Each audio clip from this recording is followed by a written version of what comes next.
ایک نظریے پہ اس طرح نظر آئے ہوں. آپ 1971 میں مشرقی پاکستان میں نظر آیا تھا, اور وہاں پر بھی یاد رکھیں ایک ہی طرح کے لوگ تھے سارے, مشرقی اور مغربی پاکستان کے درمیان کپڑوں کا معاملہ, کھانے پینے کا معاملہ, زبان کا معاملہ, بہت سے اختلافات ہیں. یہاں پر صرف ایک قدر مشترک تھی مشرقی پاکستان میں, شیخ مجیب. اب یہاں چاروں صوبوں میں ایک قدر مشترک ہے, گلگت بلتستان سمیت, وہ ہے عمران خان اور اس کا نظریہ. اب جو مخالفین ہیں وہ نہ عمر میں, نہ صحت میں, نہ قابلیت میں, نہ تعلیم میں, نہ عوام میں, نہ مقبولیت میں, نہ بیانیے میں, نہ خارجہ پالیسی میں, داخلہ پالیسی, نہ معیشت, نہ پڑھے لکھے, نہ سیکھنے کی کوشش کرتے ہیں. نواز شریف کو پہلوان بنا کر میدان میں اتارا, نہ عمر دیکھی, نہ بیماریاں دیکھیں. ہاتھ میں انہوں نے وہ تھور فلم کا جو ہتھوڑا جس طرح اس نے پکڑا تھا, گرز, وہ پکڑا دیے. جب انہیں اٹھا سکتا ہے نہ گرا سکتا ہے. جو کبوتر ہاتھ میں دیے گئے ان کے بھی پر کاٹ کے پکڑا دیے, وہ بیچارے نہ اڑنے کے قابل نہ کہیں جانے کے. اور جو جلسے جلسیوں میں بدلے, اور جو مہم کے لیے دیکھیں جلسے آپ منسوخ کرنے پڑ رہے, پنجاب کو یہ جگاتے رہے, پنجابی واقعی جاگ گیا. سرکاری گاڑیوں میں درباریوں کا پروٹوکول تو دیا گیا, لانچ کرنے کی مہم چلائی گئی, لیکن وہ فیل ہوگی. الیکشن سے 2 دن پہلے انتخابی مہم ختم ہوتی ہے, یاد رکھیں. 14 دن رہتے ہیں, 14 دن میں نواز شریف کتنے جلسے کرے گا, آپ خود سوچ لیں. انتخابی بیانیہ ہے کوئی نہیں, عوام ان کے ساتھ ہے نہیں. پنجاب میں جلسے پورے پنجاب کو کور کرنے کے لیے 2 سال سے چاہیے. اب یہ خان تو ہے نہیں جسے 100 جلسوں کی سینچری مار دی. ان کا جو سب سے بڑا نقصان ہے وہ بیانیے کا, جو زبردستی بیانیہ انہوں نے بنا کے رکھا وہ فیل ہو گیا. خان کے خلاف کیا الزامات تھے؟ ایک تھا جی کہ ریاست جو بنایا کہ 2 بیانیے بنائے تھے نا, ایک عمران خان کی حکومت اس لیے گرائی کہ جی ملک دیوالیہ ہو رہا تھا, اور دوسرا 9 مئی کہ ایک شرط پسند جماعت ہے پاکستان کی اب سب سے بڑی مقبول جماعت, 80% پاکستانی, اسے آپ کہہ رہے ہیں 80% پاکستانی شر پسند ہے. اب یہ تو ہو نہیں سکتا کہ پورا 80% پاکستان شر پسند ہو. جو بائیڈن نے کہا تھا پاکستان ایک خطرناک ملک ہے, پھر تو مان لیں 80% عوام آپ کی شر پسند ہے, پورا ملک خطرناک ہو گیا. تو خطرناک یہ ان کے لیے, بیانیہ آٹومیٹک ختم ہو گیا. 9 مئی کے واقعات میں خان کے ملوث ہونے کا کوئی ثبوت نہیں ملا, کوئی تفتیش نہیں. آج دیکھیں تقریباً 8.5-9 مہینے ہو گئے, ایک چلان تک نہیں ابھی تک پورا بھر کے پیش ہوا. 9 مئی کے حوالے سے ختیجہ شاہ ماسٹر مائنڈ چھوڑ دیا, عدالتوں نے تمام کیسز ختم کیے, انہوں نے MPO کے تحت لوگوں کو گرفتار کرنا شروع کر دیا. 9 مئی کا بیانیہ حقیقی معنوں میں بڑھ گیا.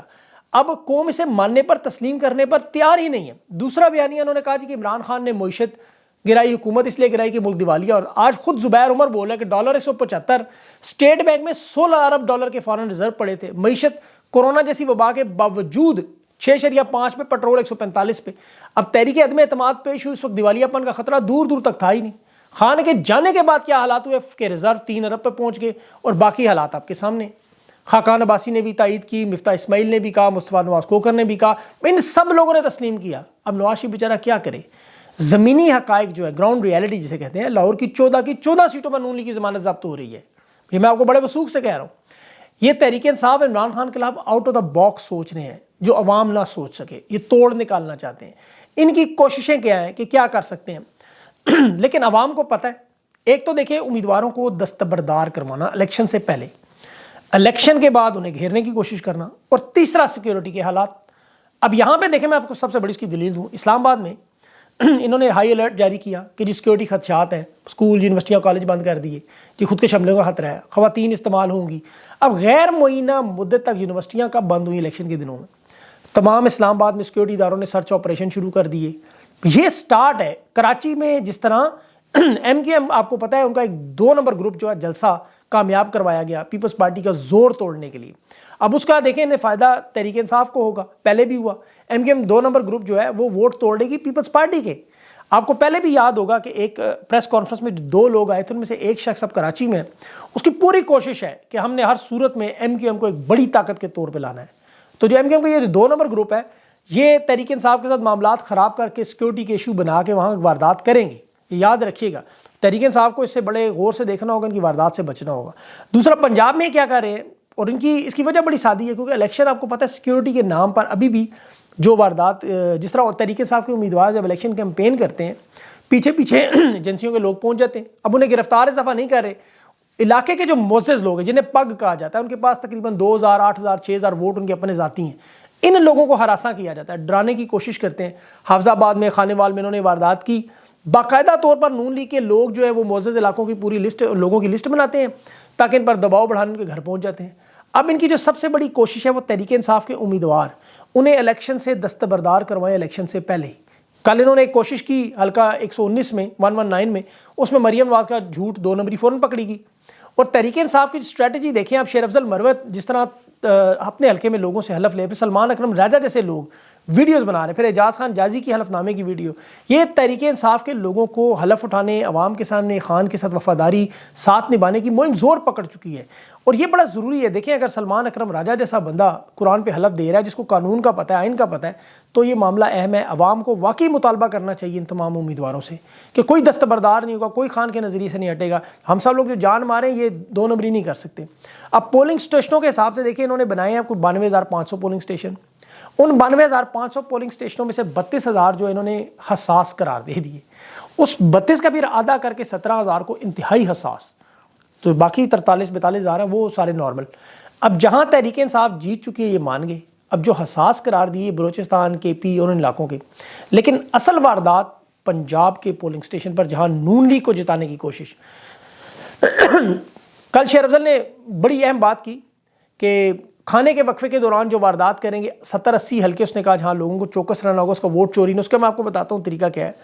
نون لیگ کی جو 14 سیٹیں اس وقت لاہور میں لڑ رہے ہیں، اب پولنگ سٹیشن حساس اس لیے قرار دیے جاتے ہیں کہ سیکیورٹی کے حوالے سے کالعدم تنظیمیں نہ خراب کریں. کالعدم تنظیمیں کہہ رہی ہیں ہمیں مسئلہ ہی کوئی نہیں. اس دفعہ تو عوام کو خطرہ اصل میں اکثریت کو اقلیت بدلنے میں ہے. خطرات اس دفعہ مختلف ہیں. نگران حکومت ان کے جو سہولت کار ہیں وہ آؤٹ آف دا باکس چیزیں سوچ رہے ہیں. ابھی وہ مرتضیٰ سولنگی پریس کانفرنس میں پوچھ رہا تھا وہ لڑکا سوال کہ الیکشن کے دنوں میں انٹرنیٹ سروس بند رکھیں گے، تو اس نے کہا کہ اس کی کوئی ضمانت نہیں کہ مستقبل میں انٹرنیٹ سروس بند نہیں ہوگی، اس میں رکھنا نہیں ڈالا جائے. یعنی دوسرے معنوں میں انٹرنیٹ سروس بند ہوگی. 500 سوشل میڈیا اکاؤنٹس بھی انہوں نے نشاندہی کی جو ججز اور عدلیہ کے خلاف گھٹیا مہم چلا رہے ہیں. بڑا معاملہ ہے. ویسے اس مہم میں جب بھی نام آئے گا اس کے جو لیڈر ہوں گے وہ نواز شریف، مریم نواز اور خواجہ آصف ہی ہوں گے. وہی لیڈ کریں گے تب قانون ہوگا، ورنہ 2 نمبری سمجھیں. پی ٹی آئی کا جو نظریہ دیکھیں، عمران خان کو نظریے کی چلانے والی جماعت، اس میں رضاکارانہ طور پر لوگ شامل ہیں. اب یہ رضاکارانہ طور پر خود کام، اب ایسٹ کوسٹ ایونجر نام کا ایک نوجوان رضاکار اپلیکیشن جس نے بنائی، اسمارٹ فون یعنی اینڈرائڈ فون پر استعمال ہوگی، اور سب سے بڑی بات اس اپلیکیشن کی کہ بغیر انٹرنیٹ کے چلے گی. اب اس میں جو سب سے اہم معاملہ اس وقت لوگوں کو پیش آ رہا ہے وہ امیدوار کا نام اور انتخابی نشان.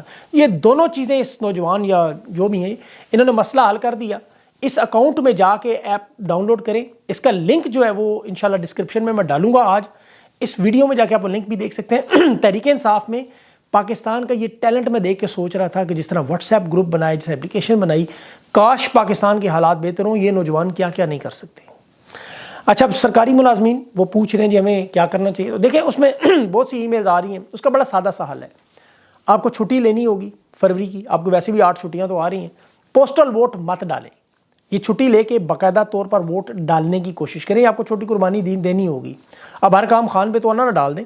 پوسٹل ووٹ تصویر کھینچیں اور لگا دیں اسے. اگر آپ فوج میں ہیں، پولیس میں، اداروں میں، تو آپ کو ظاہر ہے چھٹی مشکل ہوگی، تنگ کریں گے، چھٹیاں نہیں دیں گے، کوشش کریں گے ووٹ ضائع. تو اس صورتحال میں آپ نے یہ عزیز و اقارب اور رشتہ داروں کے ساتھ یہ یقین دہانی کروانی ہے کہ آپ کا 1 ووٹ ضائع ہو اس کے بدلے میں 2 ووٹ لازمی ڈلیں. اسی طرح پاکستان کی اسمبلی میں خواتین جنہوں نے سب سے زیادہ دیکھا، آپ کو پتہ ہے ظلم اور فسطائیت اس دفعہ برداشت کی، اسی وجہ سے میں تو ان کی مہم بھی چلا رہا ہوں. یہ مائیں بہنیں بیٹیاں جب اسمبلی میں پہنچیں گی تو پہلی دفعہ بیلن، چمٹا، بینگن یہ سارے کام آئیں گے. عوام کے مسائل گھر کا کچن چلانے والی خاتون جانتی ہے. عوام کی اصل حکومت دیکھیں، اس سے پہلے آپ مریم یا بلاول سے پوچھیں پاکستان کے حالات. انہیں تو پتہ ہی نہیں ہے کہ غریب کس طرح زندہ رہتا ہے، انہیں کچن کا پتہ ہی نہیں. بھارت میں عام آدمی جیتا پورا دلی بدل گیا.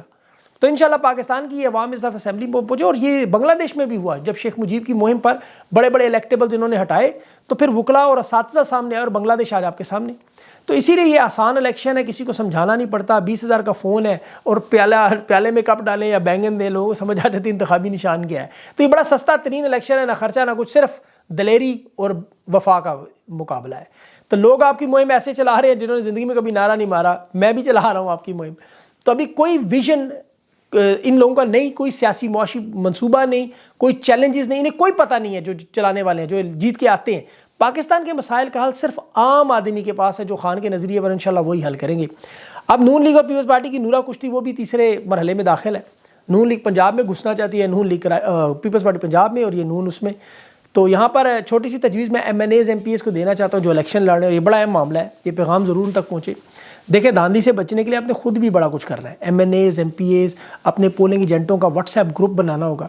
فارم 45 کا رزلٹ یہ آپ کو لازمی تمام پولنگ سٹیشنوں پر جو ہی مکمل ہو، کیونکہ اصل دھاندلی ریٹرننگ افسر کے دفتر میں ہوتی ہے. اس پیغام کو اپنے لازمی لوگوں تک پہنچانا ہے کہ فارم 45 کی تصویر کھینچیں، فل 4 سے گروپس میں سرکولیٹ کریں.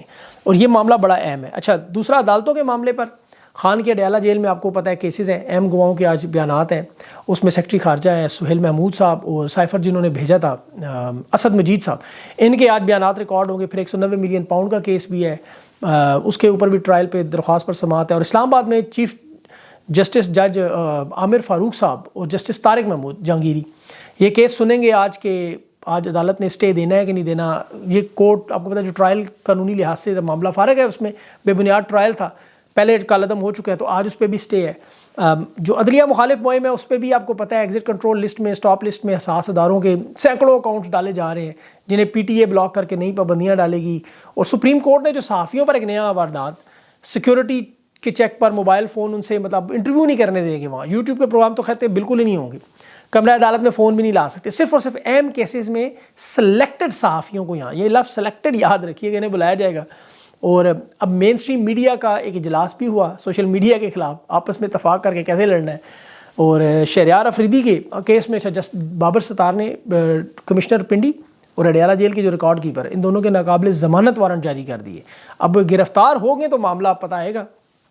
اور الیکشن میں ایک بائیکاٹ بھی سامنے آیا، وہ فواد چودھری کا پہلا بائیکاٹ ہے جی یہ، کہ اس نے کہا جی مجھے الیکشن نہیں لڑنے دے رہے، پہلے مجھے کیا کہتے رہے، اب ایزی اکاؤنٹ کیوں چھپایا اس پہ پکڑ لیا جی، الیکشن نہیں لڑنے دے رہے، بھائی میرے کو بھی شریک جرم ڈال دیا، وہ علیحدہ لڑ رہا تھا، تو ان الیکشنز کا میں بائیکاٹ کر رہا ہوں. فواد چودھری کی بدقسمتی ہے یہ خان کے ساتھ اس کیس میں ہے، اگر اسے چھوڑا تو وہ کیس ختم ہو جاتا ہے، اس لیے اس کو بھی نہیں چھوڑ سکتے. اور فواد چودھری ویسے ہی آپ کو پتہ ہے بیچارہ سیاست سے فارغ ہو چکا ہے اب. اور اب جو بلاول زرداری نے ابھی عوامی لیگ جو طاہر القادری صاحب کی منہاج القرآن پر دستخط کی ہے لائف ٹائم ممبر بننے کے لیے. منہاج القرآن بڑی زبردست جماعت ہے، طاہر القادری صاحب بہت مفکر ہیں دین کے، آپ کو پتہ ہے ایک نالج ایک سکول ہے، اسکول آف تھاٹ ہے. اب ان کی جماعت میں داخل ہونا، جماعت میں تو ہر کوئی بھی جا سکتا ہے، لیکن بلاول زرداری یہ سیاسی چال ہے. ماڈل ٹاؤن کے لوگوں کو پوچھنا چاہیے بلاول سے کہ جب یہ معاملہ ہوا تو آپ کیا کر رہے تھے. بہرحال یہ اب ان کی مرضی ہے منہاج القرآن کی اور ان کی، میں ان پہ تو خیر تنقید نہیں کر سکتا. منہاج القرآن والے بڑے اچھے لوگ ہیں اور بڑا اچھا کام کرتے رہے اور ابھی بھی کر رہے ہیں، تو اس لیے بلاول زرداری چلیں جوائن کر لیے تو ٹھیک ہے، دیکھتے ہیں سیاسیوں نے فائدہ ہوتا ہے یا نقصان. بہت سارے اور معاملات ہیں انشاءاللہ، ویڈیو بہت لمبی ہو جائے گی، کوشش کروں گا اگلے ویلاگ میں کور کروں. اپنا خیال رکھیں، مجھے اجازت دیں، اللہ حافظ.